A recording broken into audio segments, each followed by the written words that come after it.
of History, Osmania University, from Hyderabad, IGNOU Regional Center.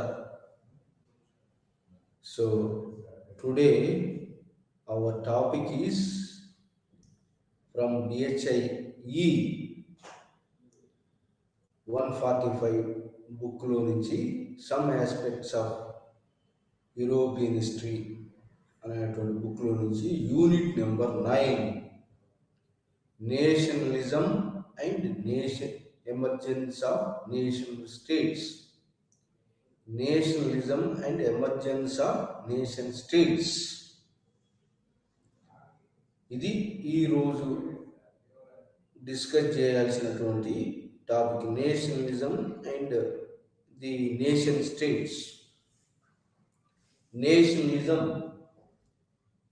what is the meaning of nationalism? Nationalism is a modern phenomenon. ఈ ఆధునికంగా వచ్చినటువంటి యొక్క జాతీయవాదం. మరి దీనికి meaning ఏంటంటే, అందరూ అక్కడ ఉన్నటువంటి ఒక జాగ్రఫికల్ బేస్డ్గా, లింగ్విస్టిక్ లాంగ్వేజ్ బేస్డ్గా ఉన్న వాళ్ళందరూ ఒక రాజ్యంగా ఆవిర్భవించటము అనేది జాతీయ భావం. ఒక జాతి ప్రజలు, ఒక భాష మాట్లాడుకునే వాళ్ళు, ఒక టెరిటరీలో, ఒక భూభాగంలో ఉన్నటువంటి వాళ్ళు, ఒకే సరిహద్దులు కలిగినటువంటి భూభాగంలో ఉన్నటువంటి వాళ్ళు ఒక జాతీయ రాజ్యంగా ఆవిర్భవించడం, జాతీయంగా ఒక జాతిగా జాతి రాజ్యాలుగా ఆవిర్భవించడం అనేది నేషన్ స్టేట్స్ అంటారు, నేషనలిజం అంటారు. Nationalism and nationalism, nation states అంటారు. Nationalism and nation states. Nationalism అంటే మనం ఒకే ప్రాంతంలో ఉన్నటువంటి వాళ్ళు, ఒక భాష మాట్లాడుకుంటే వాళ్ళు, ఒక సరిహద్దుల్లో ఉండేవాళ్ళు, ఒక భూభాగంలో ఉండేవాళ్ళు ఒక జాతీయ రాజ్యంగా జాతీయ రాజ్యంగా ఏర్పడటమే నేషన్ స్టేట్స్ అంటారు.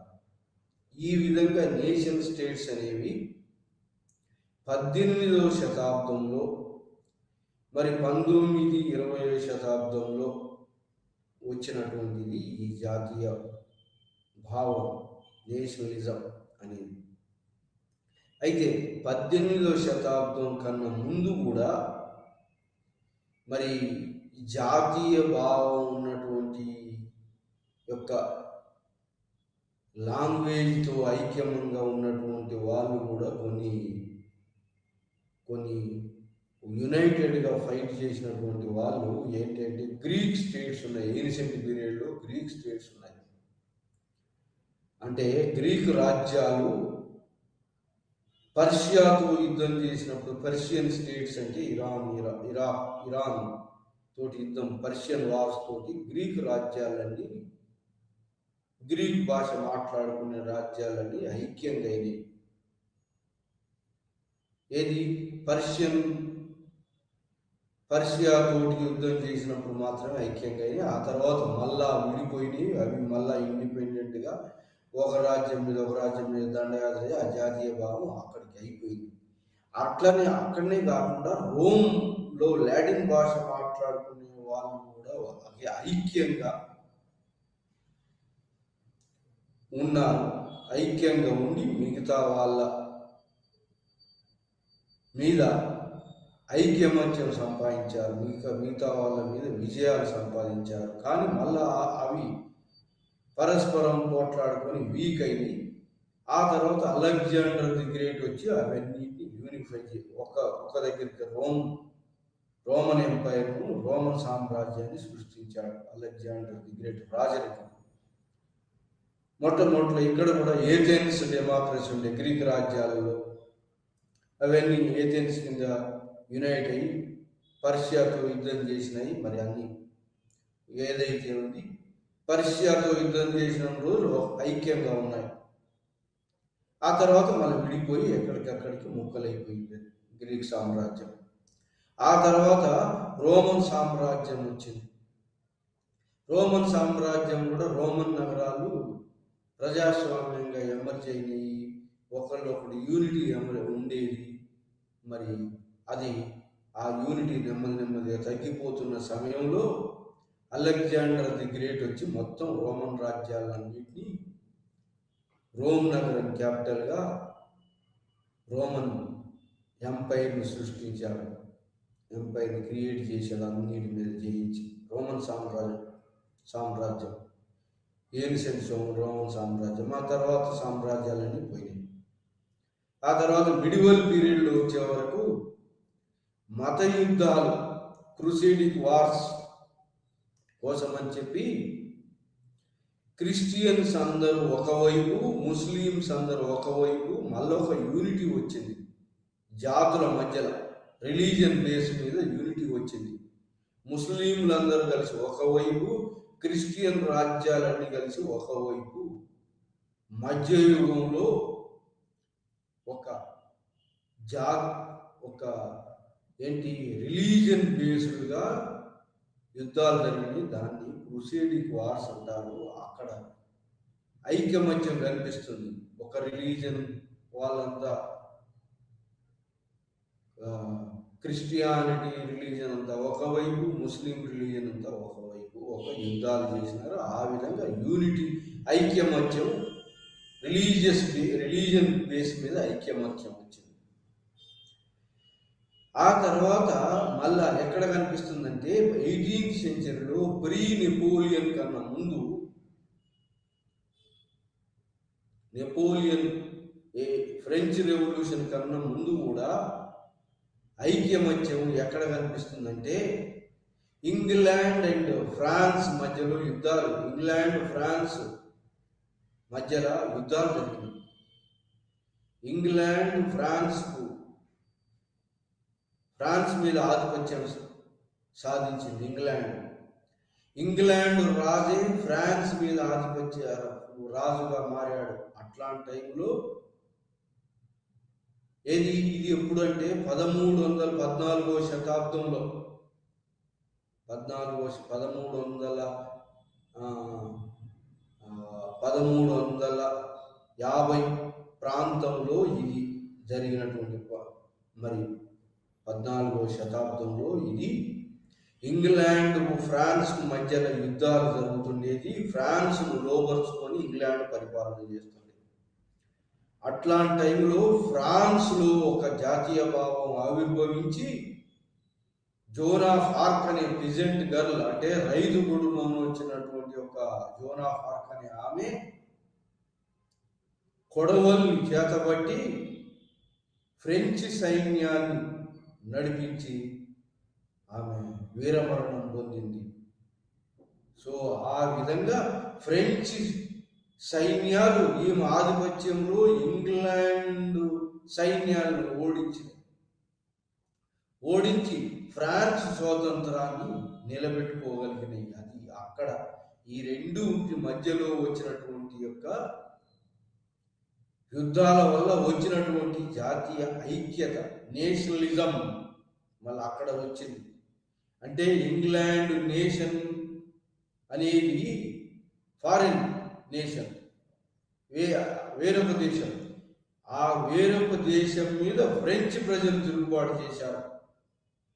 అక్కడ ఫ్రెంచ్ ప్రజలందరూ, మరి అంతకుముందు ఇంగ్లాండ్ దేశంలో సార్వభౌమత్వం కిన్నటువంటి ఫ్రెంచ్ ప్రజలు ఇంగ్లాండ్ను దోసేసి, ఫారిన్ రూల్ను దోసేసి ఫ్రెంచ్ నేషన్గా ఎమర్జ్ అయింది. ఆ విధంగా ఐరోపాలో మొట్టమొదటి జాతీయ రాజ్యాలు ఏంటంటే ఇంగ్లాండ్, ఫ్రాన్స్ మాత్రమే. మొట్టమొదటి నేషన్ స్టేట్స్గా ఎమర్జ్ అయినటువంటి దేశాలు ఇంగ్లాండ్, ఫ్రాన్స్. జాతీయ రాజ్యాలుగా నేషనల్ స్పిరిట్ తోటి ఎమర్జ్ అయినటువంటి దేశాలు మొట్టమొదటి ఇంగ్లాండ్, ఫ్రాన్స్. ఆ తర్వాత మధ్యయుగంలో ఏముంటుందంటే ఫ్యూడలిజం, భూస్వామ్య విధానం ఉంది. అది భూస్వామ్య విధానము మరి మతపరంగా ఐక్యత, భూస్వామ్య విధానం ఉన్నటువంటి మధ్యయుగంలో మరి ఇట్లాంటి సమయంలో మరి జాతీయ రాజ్యము, జాతులు అనేటువంటి ఒక జాతీయ రాజ్యము అనేటువంటి భావంతో ఇంగ్లాండ్, ఫ్రెంచ్ నేషన్స్ మొట్టమొదటి ఎమర్జ్ అయినాయి. కానీ ఇక్కడ ఏమైందంటే ఆ తర్వాత మధ్యయుగం తర్వాత ఆధునిక యుగం వచ్చే వరకు బలమైన అబ్సల్యూట్ రాజులు వచ్చినారు. అబ్సల్యూట్ రాజులు ఎట్లా అంటే, అబ్సల్యూట్ రాజులు ఎలా వచ్చినారంటే, ఫ్యూడలిజం ఉన్నది. ఫ్యూడలిజం అంటే భూస్వామ్య విధానానికి వ్యతిరేకంగా మరి ఇంగ్లాండ్ జాగ్రఫికల్ డిస్కవరీస్, నూతన కాన్స్టాంటినోపుల్ ఎప్పుడైతే పతనం అయిందో, ఆటమన్ టర్కులు ఎప్పుడైతే ఈ యొక్క మధ్యధరా సముద్రం రూటును బంద్ చేస్తారో, వెస్టర్న్ యూరోపియన్ వాళ్ళు మరి నూతన సముద్ర మార్గాలు కనిపెట్టి వలసలను ఏర్పాటు చేసుకున్నారు. బాగా ధనవంతులు, ట్రేడ్ అండ్ కామర్స్ వర్గం, ఇంకొక వర్తక వ్యాపారం చేసేటువంటి వర్గం బయలుదేరింది. అంతకుముందు భూస్వాములు ఆధిపత్యం చెలాయించే స్టేజ్ నుంచి వర్తక వ్యాపారులు బలంగా తయారయ్యి ఈ వర్తక వ్యాపారం బాగా అభివృద్ధి చెందడానికి కోసం ఏం చేశారంటే, ఈ యొక్క భూస్వాములకు వ్యతిరేకంగా రాజులకు సపోర్ట్ చేసేందుకు మొదలుపెట్టారు. ఎవరు? వర్తక వ్యాపారంతో బాగా బలంగా అయినటువంటి యొక్క traders, merchant class and new middle class కూడా. ఇండస్ట్రియల్ రెవల్యూషన్ వచ్చిన తర్వాత న్యూ మిడిల్ క్లాస్ కూడా వచ్చింది. ఈ విధంగా భూస్వాములకు వ్యతిరేకంగా మరి మధ్య తరగతిగా వర్గంగా ఏర్పాటైనటువంటి ట్రేడర్స్, మర్చెంట్స్ రాజులకు సపోర్ట్ చేయడం,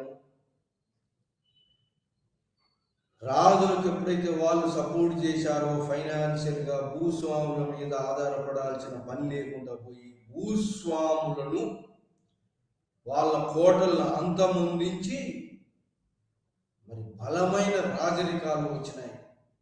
ఎక్కడ? ఇంగ్లాండ్లో కానీ, ఫ్రాన్స్లో బూర్బన్ వంశం, ఆస్ట్రియన్ హంగరీలో ఆబ్స్బర్గ్ వంశం, మరి ఈ ప్రష్యాలో హోహెన్జోలన్ వంశం, రష్యాలో Peter the Great, Catherine Maharaj, అట్లా అబ్సల్యూట్ మొనార్కిజం వచ్చింది. అబ్సల్యూట్ డిక్టేటర్స్ వచ్చి ఎమర్జ్ అయింది. ఆ విధంగా అబ్సల్యూట్ మొనార్కిజంకి ఎవరు సపోర్ట్ చేశారు? ఈ నూతనంగా ఎమర్జ్ అయినటువంటి trade and merchant class support చేసి భూస్వాముల కోటలు, గడీలు కూలగొట్టించి బలమైన ప్రాంగ్య నిరంకుశ రాజులు ఎమర్జ్ అయినారు. ఆ రాజుల కాలంలో జాతీయ రాజ్యాలు ఫ్రెంచ్ నేషన్, బూర్బన్ వంశం కాలంలో బాగా, ఇంగ్లాండ్ ట్యూడర్ రాజు, మరి ఆ తర్వాత స్టూవర్ట్స్ రాజవంశం పరిపాలించి ట్యూడర్ రాజుల కాలంలో బలమైన ఇంగ్లాండ్గా తయారైంది ట్యూడర్ రాజుల కాలంలో. సో ఆ విధంగా ఇంగ్లాండ్ రాజుల కాలంలో బలంగా అయింది. ఫ్రాన్స్ కూడా బూర్బన్ రాజవంశ కాలంలో బలంగా అయింది. మరి ప్రష్యా రాజ్యం కూడా బలంగా హోహెన్జోలన్ వంశం తోటి బలంగా అయింది. ఆస్ట్రియన్ హంగరీ ఆబ్స్బర్గ్ రాజు వంశంతో బలంగా అయింది.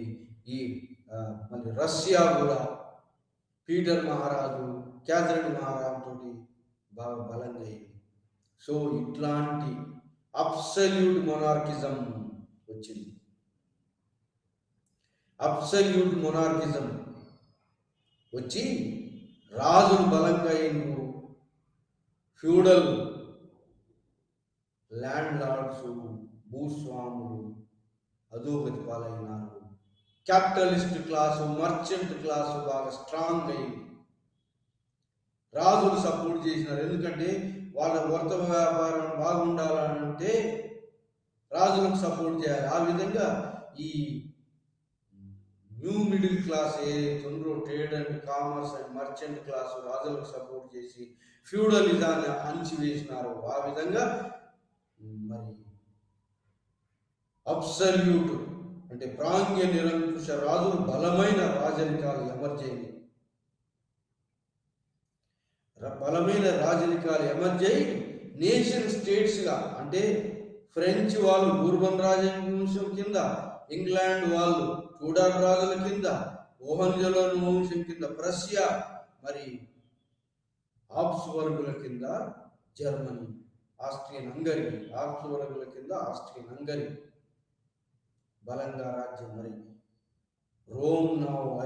ఐగునామ వంశం, రోమ్నామ వంశాల పీటర్ ది గ్రేట్, క్యాథరిన్ మహారాణి కింద రష్యా బలంగా. ఇంకా బలహీనంగా ఉన్న రెండు దేశాలు ఏంటి అంటే ఆ కాలంలో జర్మన్ స్టేటు ఒకటి ఐక్యం కాలేదు, ఇటాలియన్ స్టేటు ఒకటి ఐక్యం కాలేదు. అవి చాలా ఐక్యంగా నేషన్ స్టేట్స్గా ఎమర్జీ కానటువంటి ఈ 2 స్టేట్స్ మాత్రమే ఉన్నాయి యూరోప్లో. మిగతా అన్ని స్టేట్స్ కూడా దాదాపుగా ఐక్యమైనవి.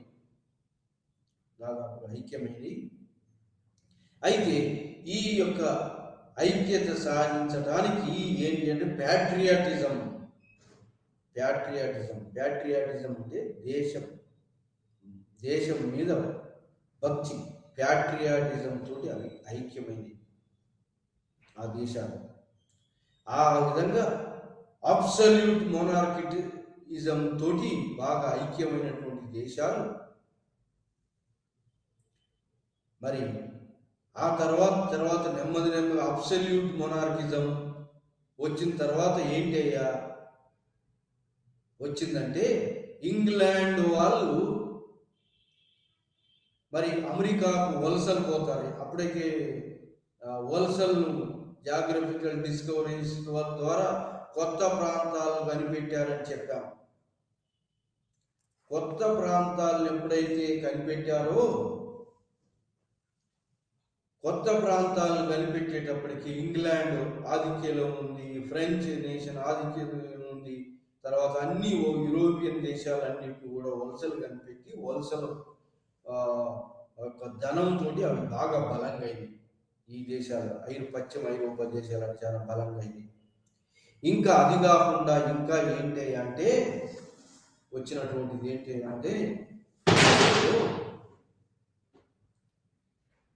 వచ్చినటువంటి యొక్క ఇంపార్టెంట్ డెవలప్మెంట్ ఏంటంటే అబ్సల్యూట్ మొనార్కిజం రావటం, ఆ తర్వాత జాతీయ రాజ్యాలు రాజుల ఆధిపత్యంలో వచ్చింది. రాజుల ఆధిపత్యంలో జాతీయ రాజ్యాలు నేషన్ స్టేట్స్ ఆవిర్భవించినాయి. ప్రజలకు అప్పటికి ఇంకా ప్రజల యొక్క మనోభావాలు కానీ ప్రజల యొక్క దానికి ఏమి ప్రజల సపోర్ట్ కానీ ఈ జాతీయ రాజ్యాలకు లేదు. బలమైన జాతీయ రాజ్యాలు మొనార్కిజం, అబ్సల్యూట్ మొనార్కిజం తోటి బలంగా ఎమర్జ్ అయ్యి, అట్లాంటి బలంగా అంటే జాతి ఆ యొక్క దేశం ఒక జాగ్రఫికల్ బౌండరీస్లో ఉన్నటువంటి దేశం, ఒక లాంగ్వేజ్ మాట్లాడుతుంటే దేశము, ఒక టెరిటరీ ఉన్న దేశాలు జాతీయ రాజ్యాలుగా ఎమర్జ్ అయ్యి రాజుల కింద డిక్టేటర్స్గా ప్రాంగ్య నిరంకుశ రాజులు కింద పరిపాలనలోకి వచ్చినాయి. అట్లాంటి టైంలో ఏమైందంటే ఇంగ్లాండ్ వాళ్ళు అమెరికాకు వలసలు పోయినారు, అక్కడ వలస రాజ్యాలు స్థాపించారు. 13 వలస రాజ్యాలు వచ్చినాయి. ఇంగ్లాండ్ వాళ్ళే అక్కడ పోయి వలస రాజ్యాలుగా ఏర్పడ్డారు. అక్కడ ఉన్నటువంటి వాళ్ళు అమెరికా వెస్ట్ ప్రాంతంలో తరలించబడ్డారు ఇండియన్స్గా. ఈ విధంగా వలస రాజ్యాలు, వలసలు స్థాపించిన యూరోప్ వాళ్ళందరూ, పశ్చిమ యూరోపా వాళ్ళందరూ జాతీయ రాజ్యాలుగా ఏర్పడి వలసలు స్థాపించారు. అందరూ కూడా వలసలు స్థాపించారు.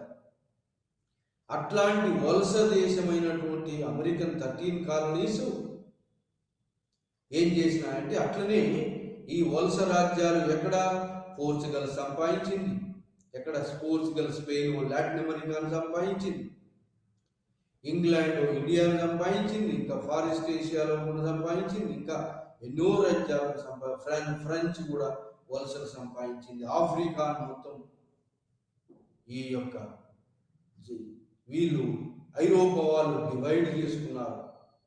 చైనా ఒకటి మిగిలింది, ఆఫ్ఘనిస్తాన్ ఒకటి బఫర్ స్టేట్గా మిగిలింది, జపాన్ ఒకటి మిగిలింది. మిగతా రాజ్యాలన్నింటినీ కూడా ఐరోపా రాజ్యాలు జాతీయ రాజ్యాలుగా ఉన్నటువంటి యొక్క ప్రాంగణ కాలంలో వలస రాజ్యాలను ఏర్పాటు చేసుకుంటే, ఆ వలస రాజ్యాల్లో ఒకటైన అమెరికా వలసలు ఇంగ్లాండ్కు వ్యతిరేకంగా 1776లో మరి ఇంగ్లాండ్కు వ్యతిరేకంగా స్వాతంత్ర పోరాటాన్ని అమెరికన్ వలసలు పోరాటం చేసినాయి. మీకు రిప్రజెంటేషన్ లేకుండా పన్నులు విధించడానికి లేదని చెప్పి అమెరికన్ వార్ ఆఫ్ ఇండిపెండెన్స్ వచ్చింది. అమెరికన్ వార్ ఆఫ్ ఇండిపెండెన్స్ వచ్చి అమెరికా స్వాతంత్ర యుద్ధం దేని మీద, ఇంగ్లాండ్ మీద, మాతృదేశం మీద యుద్ధం ప్రకటించి గెలుపొందారు వాళ్ళు. ఆ విధంగా అమెరికా రాజ్యాంగం ప్రజలకు హక్కులు ఇచ్చింది. Bill of rights. ఏం హక్కులు? ఈ civil constitution, return constitution, the declaration of rights to the man, ఇవన్నీ రాజ్యాంగాన్ని ఏర్పాటు చేసుకొని కొన్ని రైట్స్ ఇచ్చింది. ఆ విధంగా డెమోక్రటిక్ ఫార్మ్ ఆఫ్ గవర్నమెంట్ వచ్చింది అక్కడ అమెరికాలో. ఆ విధంగా అమెరికన్ రెవల్యూషన్ తోటి జాతీయ రాజ్యాల యొక్క స్వభావం మారిపోయింది. ఎప్పుడు civil rights to the people అనేది వచ్చింది. ఎక్కడ spirit of laws, John Locke, spirit of laws, separation of powers, Montesquieu, అట్లాంటి రిటర్న్ రాజ్యాంగం వచ్చింది అమెరికాలో. ఆ తర్వాత 1789లో ఫ్రెంచ్ రెవల్యూషన్ కూడా వచ్చింది. 89లో ఎందుకయ్యా అంటే, ఫ్రెంచ్ రెవల్యూషన్ వచ్చి రావడానికి కారణం ఏంటి? అసమానతలు, సొసైటీలో అసమానతలు బాగా పేర్కొని ఉండటం. మరి ఇంకా ఏంటి అంటే industry revolution, French revolution. Industry revolution మొట్టమొదటిసారి జరిగింది ఇంగ్లాండ్లో 1750 నుంచి 1850 దాకా జరిగింది ఇంగ్లాండ్లో. ఆ తర్వాత మిగతా దేశాలకు పాకింది ఇండస్ట్రీ రెవల్యూషన్. ఆ విధంగా ఇండస్ట్రీ రెవల్యూషన్లో ఒక మధ్యతరగతి వర్గం కూడా వచ్చింది. ఆ మధ్యతరగతి వర్గం ఇంగ్లాండ్లో ఏం చేసిందంటే, ఇండస్ట్రీ రెవల్యూషన్ వచ్చినటువంటి మధ్యతరగతి వర్గం, స్కిల్డ్ పీపుల్, ఇంటలెక్చువల్స్, మరి అంతకుముందు ఉన్నత వర్గీయులకే ఓటింగ్ రైట్ ఉండేది. ఆ విధంగా 1832లో ఓటింగ్ రైట్ ఇంకా కొంతమందికి, ఎక్కువ మందికి, మిడిల్ క్లాస్ వాళ్ళకు, ఆస్తి ఉన్నటువంటి వాళ్ళకు ఓటింగ్ రైట్ ఇవ్వడం జరిగింది. ఆ విధంగా ఇంగ్లాండ్ ప్రజాస్వామ్యము, డెమోక్రటిక్ రెవల్యూషన్ ఎక్కడ జరిగిందంటే, రాజులను తోసేసి ప్రజాస్వామ్యం మొట్టమొదటిసారిగా ఇంగ్లాండ్లో ఆవిర్భవించింది. జాతీయ రాజ్యం కూడా ఇంగ్లాండే.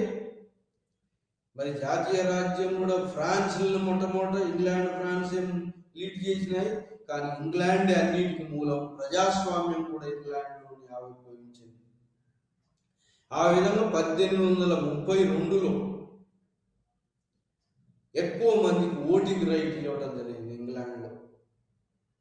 ఓటింగ్ రైట్ ఇచ్చి 1832 నుంచి 1867 వరకు మేల్స్, ఇంగ్లాండ్లో మేల్స్ అందరికి కూడా ఓటింగ్ రైట్ ఇవ్వడం జరిగింది. ఆ విధంగా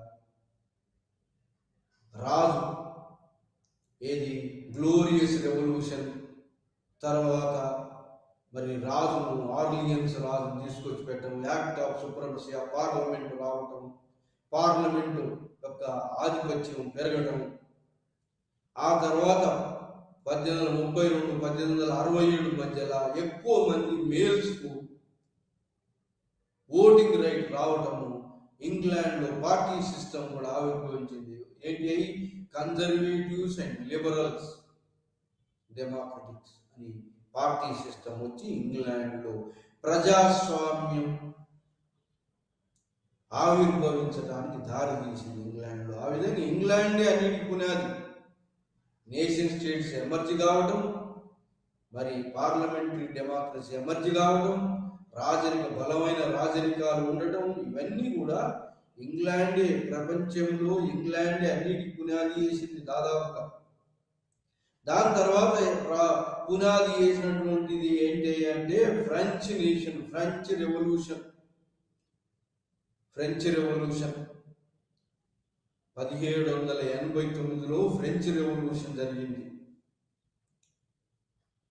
ఫ్రెంచ్ రెవల్యూషన్ జరగడానికి గల కారణం ఏంటంటే ఫ్రాన్స్లో కూడా ఇండస్ట్రియల్ రెవల్యూషన్, ఇంగ్లాండ్లో జరిగేటువంటి రెవల్యూషన్ కూడా ఫ్రాన్స్కి వస్తుంటే, ఫ్రాన్స్లో జర్మనీలో కూడా industrial revolution, England industrial revolution అరికట్టి అక్కడ ఇండస్ట్రీస్ని ఎస్టాబ్లిష్ చేసి ఇంగ్లాండ్ నుంచి వచ్చే గూడ్స్ మీద యొక్క ట్యాక్స్ విధించి ప్రొటెక్టివ్ టారిఫ్స్ అంటారు. వాళ్ళ యొక్క ఇండస్ట్రీస్ డెవలప్ చేసుకున్నారు ఫ్రాన్స్లో. ఫ్రాన్స్ కూడా ఇండస్ట్రియలైజేషన్ అయింది. తర్వాత ఇంగ్లాండ్ తర్వాత ఫ్రాన్స్ తర్వాత జర్మనీ. So industrialisation. ఆ తర్వాత లాస్ట్ స్టేజ్లో రష్యా అయింది ఇండస్ట్రియలైజేషన్. సో ఆ విధంగా 1890 తర్వాత. సో ఈ విధంగా ఇండస్ట్రియలైజేషన్ ద్వారా కొత్త మధ్యతరగతి వర్గం పుట్టింది. భూస్వాముల యొక్క అధికారాలు పోయినాయి. క్యాపిటలిస్ట్ క్లాస్ ఎమర్జ్ అయింది. క్యాపిటలిస్ట్ క్లాస్ కి వ్యతిరేకంగా వర్కర్స్ క్లాస్ ఎమర్జ్ అయింది. మిడిల్ క్లాస్ ఎమర్జ్ అయింది. మధ్యతరగతి వర్గం ఎమర్జ్ అయింది. సో ఈ విధంగా ఫ్రాన్స్లో మరి అంతకంటే ఫ్రెంచ్ రెవల్యూషన్ కన్నా ముందు జాతీయ భావం అంటే ప్రోటో నేషనలిజం అంటారు. దాన్ని ప్రోటో నేషనలిజం అంటే 18వ శతాబ్దంలో ఆధునిక జాతీయ భావం. అంతకుముందు ఉన్నటువంటి జాతీయ భావం కొంచెం డిఫరెంట్. అది ఏది? జాతి రాజ్యాలు అంటే మోనార్కిజాన్ని సపోర్ట్ చేసిన ప్రజలు కూడా ప్రాంతీయ నిరంకుశులకు సపోర్ట్ చేశారు. కానీ ఫ్రెంచ్ రెవల్యూషన్లో వచ్చినటువంటి తారతమ్యాలు, రాజుల యొక్క బలహీనత, మధ్యతరగతి వర్గం బలంగా ఎమర్జీ కావటం, మరి రూసో జనరల్ విల్, మరి వాల్టేర్ జాతీయ భావాన్ని ప్రేరేపించటం, ఈ విధంగా ఫ్రెంచ్ రెవల్యూషన్ జరిగింది. ఫ్రెంచ్ రెవల్యూషన్ తర్వాత ఫ్రెంచ్ రెవల్యూషన్లో ఏమైంది? Abolition of feudalism, rights, civil rights of the man like general will, Russo general will, social contract theory, Liberty, equality, fraternity, bill of rights, natural rights to the human beings అనేటువంటి భావాలు బయలుదేరి ఎక్కడి నుంచి? French revolution నుంచి. ఆ విధంగా ఈ యొక్క అబ్సల్యూట్ మోనార్కిజంని కూలదోసి జాతీయ రాజ్యాలు ఫ్రెంచ్ రెవల్యూషన్ తోటి వచ్చినాయి. కానీ ఆ జాతీయ రాజ్యాలు ఏమైనాయి అంటే వచ్చినటువంటి యొక్క Liberty, equality, fraternity, bill of rights, civil rights ఇవన్నీ వచ్చినాయి. కానీ నెమ్మదిగా ఇవన్నిటిని ఫ్రెంచ్ రెవల్యూషన్ వచ్చిన భావాలను మళ్ళీ అడుపు దొక్కి నెపోలియన్ బోనాపార్ట్ చక్రవర్తిగా అయినాడు. అతను జాతిని, ఫ్రెంచ్ దేశాన్ని మొత్తం యూనిటీ చేసి మిగతా ఐరోపా రాజ్యాలన్నింటినీ జయించాలని పూనుకున్నాడు. ఆ విధంగా చక్రవర్తిగా liberty, equality, liberalism, democratic evolution అంతా కూడా ఇది ఏకస్వామ్య పార్లమెంట్, ఒక సభ ఉన్నట్టు పార్లమెంట్ వచ్చింది, తర్వాత 2 సభలు ఉన్న పార్లమెంట్ వచ్చింది. కానీ ఫ్రెంచ్ నేషన్ ఒకవైపు మిగతా రాజ్యాలన్నింటినీ, అన్ని రాజ్యాలు కలిసి ఫ్రెంచ్ రెవల్యూషన్ అనవదొక్కాలని చెప్పి ప్రయత్నం చేయటం తోటి అక్కడ ఏమైందంటే ఒక దేశం ఒకటే నెపోలియన్, మళ్ళా జాకోబియన్ రిపబ్లిక్ గా ఎమర్జ్ అయినటువంటి రిపబ్లిక్ డిక్టేటరిజంగా మారింది. డిక్టేటరిజంగా మారి రెవల్యూషనరీ నేషనలిజం తోటి మిగతా ఐరోపా రాజ్యాలను ఓడించడం మొదలుపెట్టింది. రాజరికాన్ని అంతం చేసింది. ఫ్రాన్స్ లో జాకోబియన్ రిపబ్లిక్ ఏర్పడింది. కానీ దానికి పరిస్థితులు అనుకూలంగా లేక జాకోబియన్ రిపబ్లిక్ డెమోక్రటిక్ పందాలను వదిలి డిక్టేటర్ పందాలను అలవాటు చేసుకొని ఎంతో మందిని ఉరి తీసింది. ఆ తర్వాత మళ్ళా కౌంటర్ రెవల్యూషన్గా మళ్ళీ కొంత వచ్చింది. దాని తర్వాత డైరెక్టరీ పరిపాలన వచ్చింది. ఎందుకంటే మిగతా దేశాలన్నీ ఒకవైపు ఫ్రెంచ్ రెవల్యూషనరీ గవర్నమెంట్ పడగొట్టాలని మిగతా దేశాల వాళ్ళు, మరి క్లెర్కీ వాళ్ళు, మరి భూస్వాములు, ఎమిగ్రీస్ వీళ్ళందరూ ప్రయత్నం చేసి చేయటంతో ఫ్రెంచ్ రెవల్యూషన్ నిలదొక్కుకోగలిగింది. మరి ఆ తర్వాత ఫ్రెంచ్ రెవల్యూషన్లో ఉన్నటువంటి డైరెక్టరీ పరిపాలన గులదోసి నెపోలియన్ బోనాపార్ట్ వచ్చాడు. నెపోలియన్ బోనాపార్ట్ ఏం చేశాడంటే, నెపోలియన్ బోనాపార్ట్ కాన్సలేట్ ప్రభుత్వం, తర్వాత ఎంపరర్గా నెపోలియన్ ప్రకటించుకున్నాడు. 1804లో జాతీయ భావాన్ని పురికొల్పాడు. ఫ్రాన్స్లోనే కాదు మిగతా దేశాలలో కూడా జాతీయ భావం పెళ్ళుకింది. ఫ్రెంచ్ పరిపాలించినటువంటి నెపోలియన్ బోనాపార్ట్ వల్ల, డిక్టేటరిజం వల్ల ఫ్రాన్స్లో జాతీయ భావం వచ్చింది, మిగతా దేశాల్లో కూడా జాతీయ భావం వచ్చింది. ఆ విధంగా మరి నెపోలియన్ బోనాపార్ట్ ఈజిప్ట్, ఇటలీని పోయినాడు. ఇటలీలో తన యొక్క అనుయాయులను పెట్టాడు. జర్మనీలో పోయాడు. 360 రాజ్యాలుగా ఉన్నట్టు జర్మనీని ఏకీకరణ చేసి 36 రాజ్యాలు చేశాడు. అక్కడ కూడా తన అనుయాయులను పెట్టి అక్కడ కూడా చిన్న రాజ్యాలను యునైట్ చేసేవారు. అక్కడ జర్మన్లో కూడా నేషనల్ జాతీయ భావం పెళ్ళుకింది. అక్కడ కూడా జర్మనీలో, ఇటలీలో, స్పెయిన్ కూడా అతని అనుయాయుల కింద ఉంచడంతో అక్కడ కూడా జాతీయ అందరిని ఒకటి చేసేవారికి అక్కడ ఇంకోటి కాంటినెంటల్ సిస్టమ్, ఇంగ్లాండ్ ఓడించాలని కాంటినెంటల్ సిస్టమ్ పెట్టాడు, భూఖండ విధానం.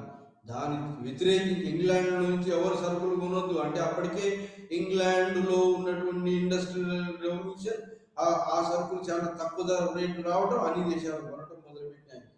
కానీ ఇప్పుడు నెపోలియన్ ఆ సరుకులు ఏంటి కొననీయకుండా భూఖండ విధానాన్ని విధించడం తోటి ఐరోపా దేశాల్లో ఫ్రెంచ్ నేషన్కి వ్యతిరేకంగా జాతీయ భావం పెళ్ళుకింది. ఎక్కడ? మొట్టమొదటిసారి స్పెయిన్లో. అంతేకాకుండా ఆస్ట్రియన్ హంగరీ, ఇంగ్లాండ్, రష్యా మీద దండయాత్ర చేశాడు. రష్యాలో కూడా. సో ఆ విధంగా మొత్తం మీద ఈ భూఖండ విధానానికి వ్యతిరేకంగా జాతీయ భావం పెళ్ళుడికి ఆ రాజ్యాలన్నీ ఒకటై మొదటి నెపోలియన్ను ఓడించినాయి. వాటర్ల యుద్ధంలో ఓడించి మరి concept of Europe, Congress of Vienna మళ్ళా పూర్వ రాజ్యాలను, జాతీయ భావాలను కాదని పూర్వ రాజరికాలను మళ్ళా రెస్టోర్ చేశారు. Restore the globe of Europe. Napoleon కన్నా ముందు ఎట్లా ఉన్నాయో అట్లాంటి రాజరికాలన్నీ పునరుద్ధరించారు. కానీ పునరుద్ధరించి ఫ్రాన్స్ నెపోలియన్ ఏదైతే మొదటి నెపోలియన్ వ్యతిరేకంగా ఫ్రాన్స్ను, అల్సేస్ లొరైన్ను తీసుకొని పెద్ద మొత్తంలో కంపెన్సేషన్ పెట్టి ఫ్రాన్స్ను అవమానపరిచారు. పెద్ద మొత్తం కంపెన్సేషన్ పెట్టారు. గెలుపొందిన వాళ్ళు ఫ్రెంచ్ నేషన్ యొక్క వలసలని తీసుకున్నారు గెలుపొందిన వాళ్ళు. ఆ విధంగా మళ్ళా డిక్టేటర్స్ పూర్వ ఉన్నట్టు జాతీయ భావాలను అణగదొక్కి పూర్వ రాజరికాలను మళ్ళీ తిరగదూరాడు. Concept of Europe, Congress of Vienna 1815 తిరగదూడినప్పటికీ 1830లో 1848లో మళ్ళీ లిబరల్ డెమోక్రటిక్ నేషనలిస్ట్ స్పిరిట్స్ మళ్ళీ జాతీయ భావాలు పెళ్ళుడికినాయి. మళ్ళీ పెళ్ళుడికి గ్రీస్ స్వాతంత్రం పొందింది. మరి ఇది అటమన్ టర్క్స్ నుంచి. అంతేకాకుండా మళ్ళీ 1848లో ఫ్రాన్స్లో రిపబ్లిక్ వచ్చింది మూడవ నెపోలియన్ ఆధ్వర్యంలో. ఆస్ట్రియాలో కూడా ఆస్ట్రియన్ హంగరియన్ ఎంపరర్ ఛాన్సలర్ మీటర్నిక్ పారిపోయినాడు దేశం నుంచి. ఆ విధంగా మళ్ళా రిపబ్లిక్లు రావడం మొదలైన 1848 విప్లవ లిబరల్ డెమోక్రసీస్ వచ్చినాయి. 1848లో పూర్వం ఉన్నటువంటి యొక్క రెస్టోరేషన్ ను కాదని జాతీయ భావాలు కలిగినటువంటి యొక్క దేశాలన్నీ మళ్ళీ జాతీయ రెవల్యూషన్స్ మళ్ళీ 1830-1848 రెవల్యూషన్ ద్వారా మీటర్నిక్ వారిపోవడం, ఆస్ట్రియా ఛాన్సలర్, అక్కడ రిపబ్లిక్ ఆస్ట్రియన్ హంగరియన్ రిపబ్లిక్ రావడం, ఫ్రాన్స్లో రిపబ్లిక్ రావడం, మళ్ళా ఇంగ్లాండ్లో కూడా మరి డెమోక్రటిక్ ఎవల్యూషన్ పార్లమెంటరీ చట్టాలు రావటం, మరి మేల్ ఓటింగ్ రైట్ రావటం, public civil rights and bill of rights and ఇవన్నీ రైట్స్ రావటం మొదలై మళ్ళీ మరి డెమోక్రసీస్ ఎవాల్వ్ అయినాయి. మళ్ళీ డెమోక్రసీస్ వచ్చినాయి. కానీ ఈ డెమోక్రసీస్ ప్రజాస్వామ్య ప్రభుత్వాలు ఏ బేసు జాతీయ భావం, మరి ఇంకా ఈ లాంగ్వేజ్ టెరిటరీ బేస్ మీద ఎమర్జ్ అయినటువంటి యొక్క జాతీయ రాజ్యాలు మళ్ళీ 1840, 60, 70కి వచ్చే వరకు ఏమైందంటే ఫ్రాన్స్లో మళ్ళీ రాజరికం వచ్చింది. మరి జర్మన్లో ప్రష్యన్ ఆధ్వర్యంలో ఉన్నటువంటి యొక్క జర్మన్ ఐక్యత అంతకుముందే నెపోలియన్ దండయాత్రలతో జర్మనీ 36 రాజ్యాలు 360 రాజ్యాలు 36గా ఏర్పడి జొలియోవియన్ సుంక సంస్థను ప్రష్యా వాడు ఏర్పాటు చేసి ఎకనామిక్ యూనిఫికేషన్ జరిగింది. ఎక్కడ? జర్మనీలో. ఇటలీలో కూడా జాతీయ భావాలు పెళ్ళుకినాయి. కార్బోనరీ, జోసెఫ్ మజనీ, యంగ్ ఇటలీ కూడా ముక్కలుగా విభజించబడి ఆస్ట్రియా కింద మిగతా వాళ్ళు పరిపాలించుకుంటా జాగ్రఫికల్ ఎక్స్ప్రెస్ ఒక భూభాగాల్లాగా వేరే వేరే వాళ్ళ పరిపాలన కింద ఉండేది ఇటలీ. సో అలాంటి ఇటలీ ముక్కలు ముక్కలుగా ఉన్నటువంటి ఇటలీని ఏకీకరణ చేయాలని జోసెఫ్ మజినీ గారిబాల్డి జాతీయ భావాన్ని రగిలించారు. ఎక్కడ? ఇటలీలో, యంగ్ ఇటలీ ద్వారా. గారిబాల్డి రెడ్ ఆర్మీ తయారు చేశాడు. తర్వాత కౌంట్ కౌర్, ఫిట్ బ్యాండ్ పరిపాలించినటువంటి count Cavour and Victor Emmanuel ఆధిపత్యంలో. అట్లానే జర్మనీలో కూడా ప్రష్యా ఆధిపత్యంలో ఏకీకరణ జరిగింది. ఏకీకరణ ఎలా జరిగిందంటే నేషనలిజం వివిధ జర్మనీలో ఎవరు వచ్చారు? బిస్మార్క్, ప్రష్యా విలియం I కింద జర్మన్ ఛాన్సలర్ గా వచ్చినటువంటి బిస్మార్క్ బ్లడ్ అండ్ డైరెంట్ పాలసీ తోటి జోలోవెరెన్ సుంక సంస్థను ఏర్పాటు చేస్తూ రష్యాను అంతరింక ఇండస్ట్రీలో బాగా అభివృద్ధి చేస్తూ ఒక ఎకనామిక్ యూనిటీని జర్మన్ స్టేట్స్ లో, జర్మన్ కన్ఫెడరేషన్ అంతకుముందు ప్రష్యా కింద ఉండేది, ఆస్ట్రియా కింద ఉండేది. ఆ విధంగా ఆస్ట్రియా తోటి యుద్ధం చేసి జర్మన్ కాన్ఫెడరేషన్ తన ఆధీనంలోకి తీసుకొచ్చుకున్నాడు జోలోవెరెన్ సుంక సంస్థను.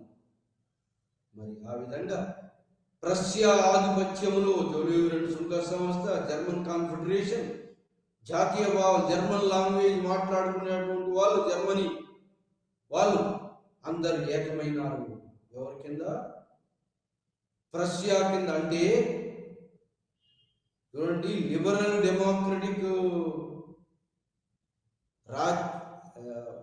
వచ్చినటువంటి లిబరలిజాన్ని, డెమోక్రటిక్ ప్రిన్సిపల్స్ను అన్నిటిని కూడా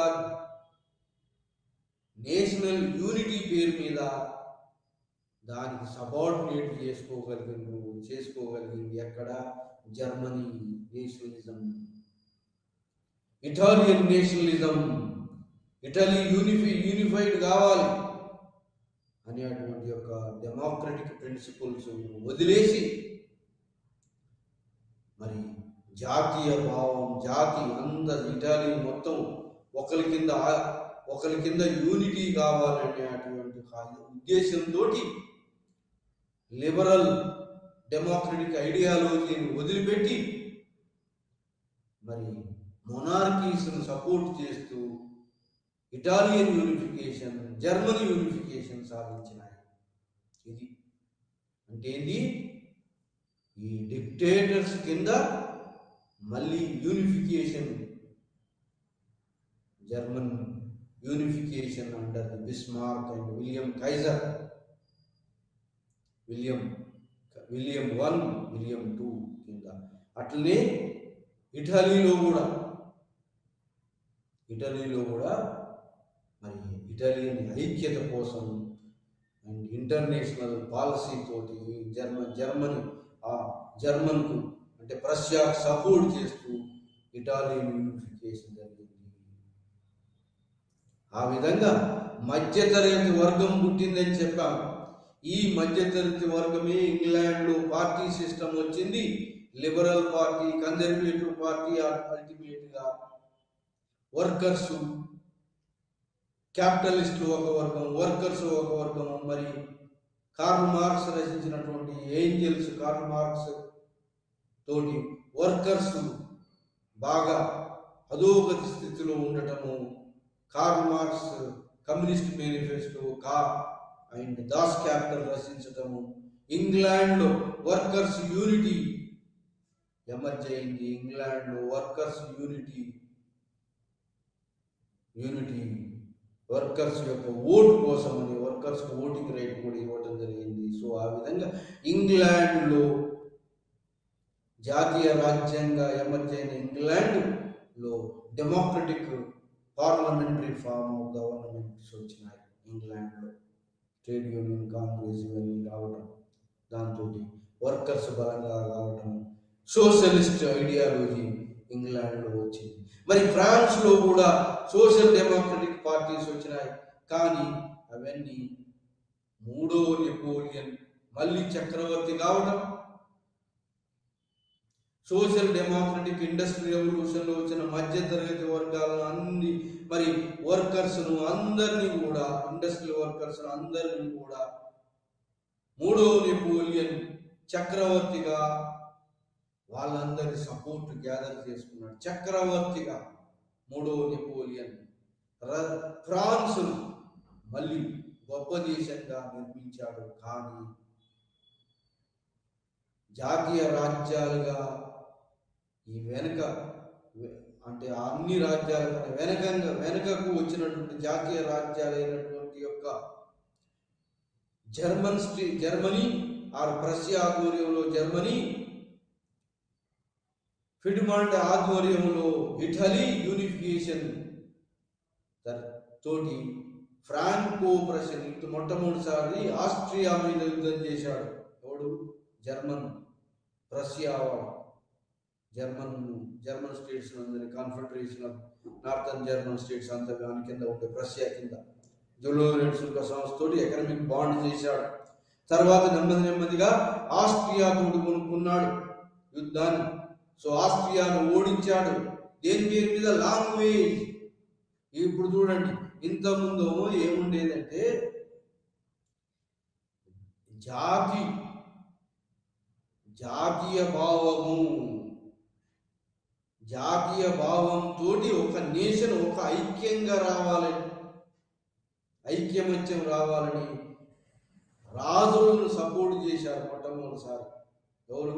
మధ్యతరగతి వర్గం రాజులను సపోర్ట్ చేసి, రాజులు బలంగా అయిన తర్వాత మళ్ళీ రాజరికాన్ని క్వశ్చన్ చేసి ఇంగ్లాండ్లో డెమోక్రటిక్ సిస్టమ్ వచ్చింది, ప్రజాస్వామ్య పరిపాలన వచ్చింది ఇంగ్లాండ్లో. మరి అట్లానే ఈ ఫ్రాన్స్లో కూడా డెమోక్రటిక్ సిస్టమ్ వచ్చి అది ఫెయిల్ అయ్యి రిపబ్లిక్స్ వచ్చి మళ్ళీ రిపబ్లిక్స్ ఫెయిల్ అయ్యి మళ్ళీ రాజరికం వచ్చింది.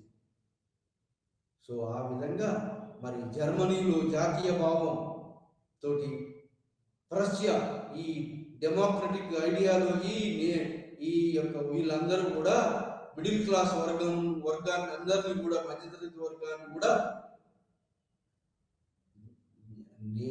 జాతి ఐక్యత కావాలని ప్రష్యాకు సపోర్ట్ చేసినారు. ఎక్కడ జర్మన్ రాజ్యాలు ఉన్న మధ్యతరగతి వర్గము, లోయర్ క్లాస్ వాళ్ళు అందరూ కూడా సపోర్ట్ చేసినారు. ఇక్కడ ఇటలీలో కూడా అట్లనే సపోర్ట్ దొరికింది. సో ఆ విధంగా ఇటాలియన్ యూనిఫికేషన్, జర్మన్ యూనిఫికేషన్ జరిగి ఆ రాజ్యాలు రెండు బలంగా అయినాయి. అంటే ఏంటి?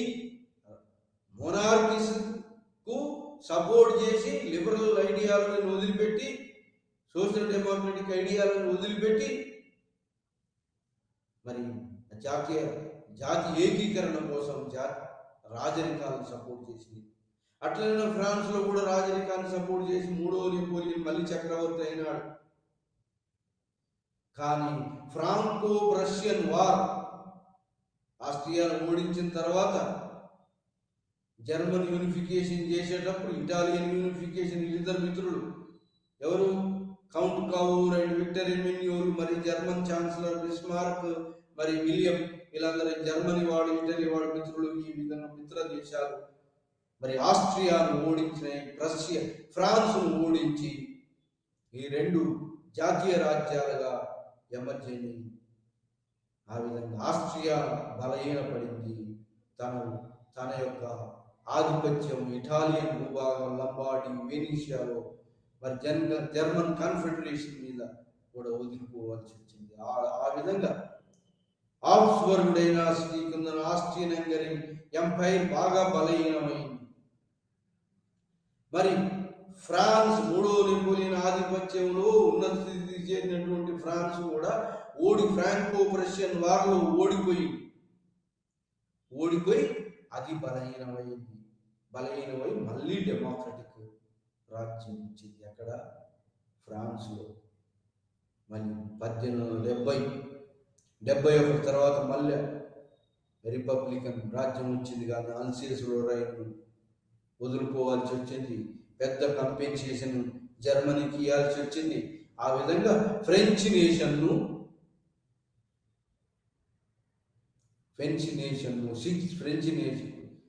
శిక్షించబడింది విక్టోర్. ఆ విధంగా జర్మనీ స్టేట్ బాగా లాభపడింది, జర్మనీ ఏకీకరణ జరిగింది. సో ఇలా వచ్చిన తర్వాత మళ్ళా లాంగ్వేజ్ బేస్ మీద కూడా, లింగ్విస్టిక్ బేస్ మీద కూడా మళ్ళీ జాతీయ రాజ్యాలు, నేషన్ స్టేట్స్, లాంగ్వేజ్ బేస్ మీద కూడా లింగ్విస్టిక్ జాతీయ రాజ్యాలు వచ్చినాయి. ఎక్కడెక్కడ అంటే లాంగ్వేజ్ బేస్ మీద ఇటాలియన్ మాట్లాడే వాళ్ళు, లాటిన్ వాళ్ళంతా ఒకటే అని, జర్మన్ మాట్లాడే వాళ్ళంతా ఒకటని, ఫ్రెంచ్ మాట్లాడే వాళ్ళంతా ఒకటని, లాంగ్వేజ్ బేస్డ్గా, లింగ్విస్టిక్ బేస్డ్గా కూడా జాతీయ రాజ్యాలు వచ్చినాయి. తర్వాత జాతీయ రాజ్యాలు మొట్టమొదటిసారి ఇంగ్లాండ్లో పార్లమెంటరీ సిస్టమ్ వచ్చింది, ఆ తర్వాత ఫ్రాన్స్లో వచ్చింది. తర్వాత మరి ఈ జాతీయ భావాలు, లాంగ్వేజ్ పరంగా వచ్చినటువంటి జాతీయ భావాలు మళ్ళీ డిక్టేటర్స్కు దాసోహమైంది. ఎవరు ఇక్కడ జర్మన్ డిక్టేటర్స్, ఎవరు? విలియం కైజర్ డిక్టేటర్గా ఎమర్జ్ అయినాడు. విలియం కైజర్ ఎమర్జ్ అయినాడు. ఆ తర్వాత మరి ఈ విధంగా dictators, public social democratic party, industrial revolution తోటి వచ్చినటువంటి వర్కర్స్ పార్టీ, డెమోక్రటిక్ ప్రజలకు హక్కులు, ఫ్రెంచ్ రెవల్యూషన్ ద్వారా వచ్చినటువంటి యొక్క general will and social contract theory, ఇవన్నీ థియరీస్ అని మళ్ళీ కొట్టుకుపోయినాయి. జర్మన్ లాంగ్వేజ్ పరంగా వచ్చినటువంటి యూనిటీ కొట్టుకుపోయి మళ్ళీ డిక్టేటర్స్ ఎమర్జ్ అయినారు. ఫస్ట్ వరల్డ్ వార్ వచ్చేటప్పటికి డిక్టేటర్స్కి ఎమర్జ్ అయ్యి అలయన్స్, కూటములు ఏర్పడి, కూటములు, జాతీయ రాజ్యాల కూటములు ఏర్పడి పరస్పరము ఇంగ్లాండ్ మీద విజయం సాధించాలని జర్మన్ స్టేట్, ఇటలీ కూడా లేటుగా ఫస్ట్ వరల్డ్ వార్లో మరి ఇది కూడా ఎంటర్ అయింది సార్. కానీ ఈ విధంగా ఎంటర్ అయినటువంటి యొక్క విలియం కైజర్ ఇంగ్లాండ్లో ఉన్నట్టు, ఇంగ్లాండ్ కింద వలసలన్నింటినీ ఇంపీరియలిజం, కలోనియలిజం అండ్ ఇంపీరియలిజం మొదలైంది. కాలనీస్ ఎస్టాబ్లిష్, దాంట్లో పోటీ వచ్చింది. కలోనియలిజం, ఇంపీరియలిజానికి అన్నీ మళ్ళీ దాసోహమైంది. ఆ విధంగా పరస్పరం పోటీ, దాంతో ఏమొచ్చింది దాంతో మరి ఈ యొక్క ఫస్ట్ వరల్డ్ వార్ వచ్చింది, మొదటి ప్రపంచ యుద్ధం వచ్చింది. మొదటి ప్రపంచ యుద్ధంలో జర్మనీ బాగా నష్టపోయింది. విమార్ రిపబ్లిక్ వచ్చింది. అక్కడ భరించలేనటువంటి యొక్క కంపెన్సేషన్ జర్మనీ విమార్ రిపబ్లిక్ మీద పెట్టింది. అట్లనే ఇటలీ కూడా బాగా దెబ్బతిన్నది ఫస్ట్ వరల్డ్ వార్లో. ఈ విధంగా అసంతృప్తి వచ్చింది ఎక్కడ? ఇటలీలో, జర్మనీలో. అట్లనే జపాన్ ఇండస్ట్రియలైజ్డ్ కంట్రీ అయింది, కానీ దానికి కూడా వలసలు లేవు. వలసలన్నీ ఇంగ్లాండ్ కింద ఉన్నాయి. సో ఆ విధంగా మరి ఈ యొక్క మరి లేటుగా వచ్చినటువంటి ఈ యొక్క ఫ్రెంచ్ నేషన్, ఐసోలేట్ చేయాలనుకున్న ఫ్రెంచ్ నేషన్ కూడా మిత్రులు దొరికారు. అది ఫస్ట్ వరల్డ్ వార్లో. మరి ఫ్రెంచ్ నేషన్ ఒకవైపు, ఇంగ్లాండ్ ఒకవైపు, Woodrow Wilson principles, first world war తర్వాత సెల్ఫ్ డిటర్మినేషన్, లాంగ్వేజ్ పరంగా వచ్చినటువంటిది ఒకటి, నేషన్ స్టేట్స్, తర్వాత Woodrow Wilson first world war తర్వాత సెల్ఫ్ డిటర్మినేషన్. ఆయా ప్రాంతాలు, ఆయా భాష మాట్లాడుకునేటువంటి ప్రాంతాలు తమ సొంతంగా తమ రాజ్యాలు తమే సెల్ఫ్ డిటర్మినేషన్. ఆ రాజ్యాలు ఆ యొక్క పబ్లిక్ తోటి, ఓటింగ్ తోటి, ప్లెబిసైట్ తోటి తన జాతీయ రాజ్యాలుగా ఎమర్జ్ కావడం అనేది మొదలైంది. Woodrow Wilson principles of self determination, ఒక లాంగ్వేజ్, ఒక టెరిటరీ, ఒక భూభాగం ఉన్నటువంటి వాళ్ళు ఆయా రాజ్యాలను ఫస్ట్ వరల్డ్ వార్ తర్వాత కలోనియలిజం, ఇంపీరియలిజం వీక్ అయింది. ఏది ఇంగ్లాండ్, ఫ్రాన్స్ వీక్ అయ్యి అమెరికా ఎమర్జ్ అయింది స్ట్రాంగ్గా. ఆ తర్వాత రష్యా కూడా ఎమర్జ్ అయింది స్ట్రాంగ్గా, సోషలిస్ట్ స్టేట్గా ఎమర్జ్ అయింది. ఆ విధంగా social democratic party, workers party, social democratic party జర్మనీలో అన్ని దేశాల్లో సోషల్ డెమోక్రటిక్ పార్టీ ఎమర్జ్ అయింది. అంటే కార్మికులకు హక్కులు ఇవ్వాలని అటువంటి పార్టీ.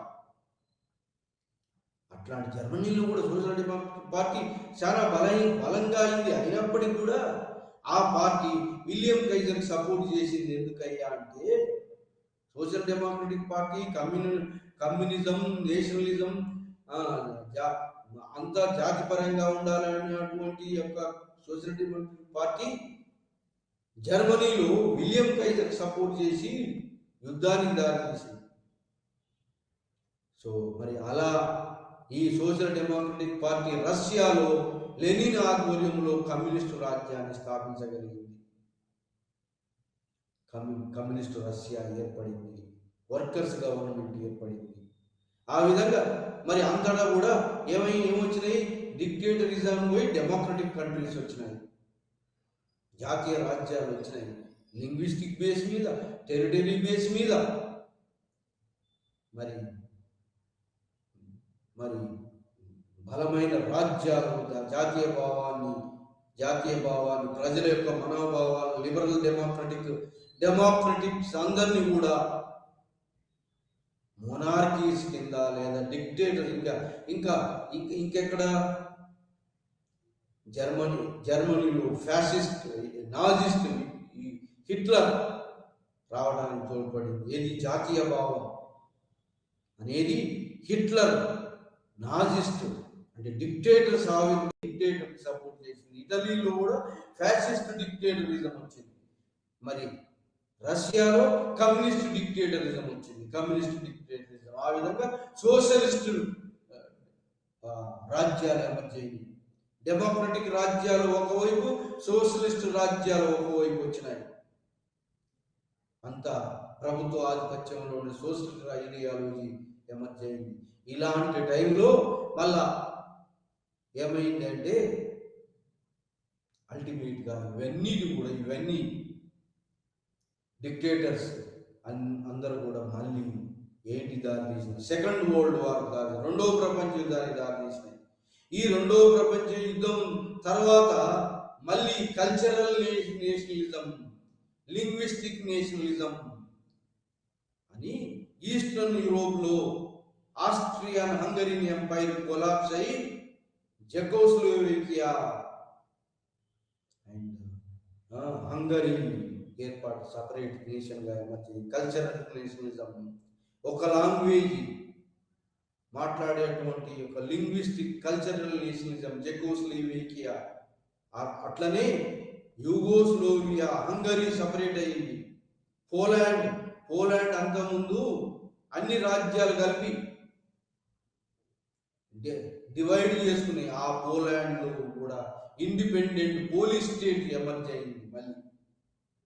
ఆ విధంగా Nationalist, democratic, cultural nationalism, linguistic nationalism, geographical nationalism అవన్నీ కూడా డెమోక్రటిక్ నేషనలిజం, డెమోక్రటిక్ ఐడియాలజీ తోటి ఈ ఏషియన్ కంట్రీస్లో కూడా, ఆఫ్రికన్ కంట్రీస్లో కూడా లిబరేషన్ మూవ్మెంట్ స్టార్ట్ అయింది. దేనికి వ్యతిరేకంగా? కలోనియల్ రాజ్యాలకు, ఇంగ్లాండ్కి వ్యతిరేకంగా, ఫ్రాన్స్కి వ్యతిరేకంగా, మరి మిగతా ఐరోపా రాజ్యాలకు వ్యతిరేకంగా లిబరేషన్ మూవ్మెంట్ స్టార్ట్ అయ్యి ఆ విధంగా కలోనియల్ ఎంపైర్స్ను అంతం చేయడానికి లిబరల్ నేషనలిజం, డెమోక్రటిక్ నేషనలిస్ట్ వచ్చినాయి. ఆ విధంగా సోషలిస్టిక్ స్టేట్స్ ఎమర్జ్ అయినాయి. Socialism, Marxism, Leninism. సో ఈ విధంగా social democratic party, workers governments, democratic governments, మరి అల్టిమేట్గా ఈ యొక్క లార్జర్ వర్కర్స్ గవర్నమెంట్స్ సక్సెస్ కావడంతో పోలాండ్లో కమ్యూనిజం స్ప్రెడ్ కావడంతో మార్షల్ డాక్ట్రిన్, ప్రోన్ డాక్ట్రిన్, డెమోక్రటిక్ కంట్రీస్ అయిన అమెరికా వాటిని కాపాడుకోవడం కోసం అని చెప్పి మరి సోషల్ డెమోక్రటిక్ డెమోక్రటిసిజం పోయి డెమోక్రటిక్ సోషలిజం వచ్చింది. అంటే ఆ విధంగా రాజకీయ వ్యవస్థలు మారిపోయింది. ఈ విధంగా నేషన్ స్టేట్స్ వివిధ రకాల రూపాంతరాలు చెందినవి, వివిధ రకాలుగా ఎమర్జ్ అయ్యి నేషన్ స్టేట్స్